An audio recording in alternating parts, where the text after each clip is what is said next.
जय जगन्नाथ।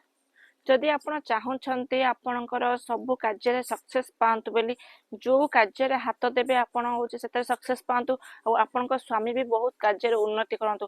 ଆପଣ ଯଦି ଏହି ଇଚ୍ଛା ରଖୁଛନ୍ତି ତାହେଲେ ଆପଣ ଗୋଟେ ନିଜକୁ ଆଗ ସୁଧାରନ୍ତୁ। ନିଜର ହେଉଛି ଡେଲିକା ରୁଟିନରେ ଆପଣ ନିଜର ପରିବର୍ତ୍ତନ କରନ୍ତୁ। ଦେଖିବେ ନିଶ୍ଚିନ୍ତ ଆପଣ ସକ୍ସେସ୍ ହେବେ। ଆପଣ ସ୍ୱାମୀ ବି ବହୁତ ଉନ୍ନତି କରିବେ।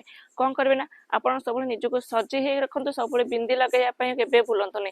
କାରଣ ଆଜିକାଲିକା ଡେଟ୍ରେ ମାନେ ବିବାହିତ ମହିଳାମାନେ ବିନ୍ଦି ଲଗାଉନାହାନ୍ତି। ଆପଣ ସିନ୍ଦୁର ବି ଲଗାନ୍ତୁ। ବିନ୍ଦି ସହିତ ସିନ୍ଦୁର ବି ଲଗାନ୍ତୁ। ଯୋଉମାନଙ୍କ ସିନ୍ଦୁର ଯଦି କିଛି ଆଲାର୍ଜି ରହୁଛି ବିନ୍ଦି ବି ଲଗେଇ ପାରିବେ। ଆଉ ଗୋଟେ ସବୁଠାରୁ ମେନ୍ ପଏଣ୍ଟ କହୁଛି, ଆପଣ ଗାଧେଇଲା ବେଳେ ଏହି ଜିନିଷକୁ ଆପଣ 43 ଦିନ ପୁରା ଲଗାତାର ହେଉଛି ଗାଧାନ୍ତୁ। ତାକୁ ମିଶ୍ରିତ କରି ଜଳରେ ନିହାତି ଆପଣ ହେଉଛି ସକ୍ସେସ୍ ପାଇବେ। ଏଇଟା 100% ଗ୍ୟାରେଣ୍ଟି ଆପଣଙ୍କୁ ଦଉଛି।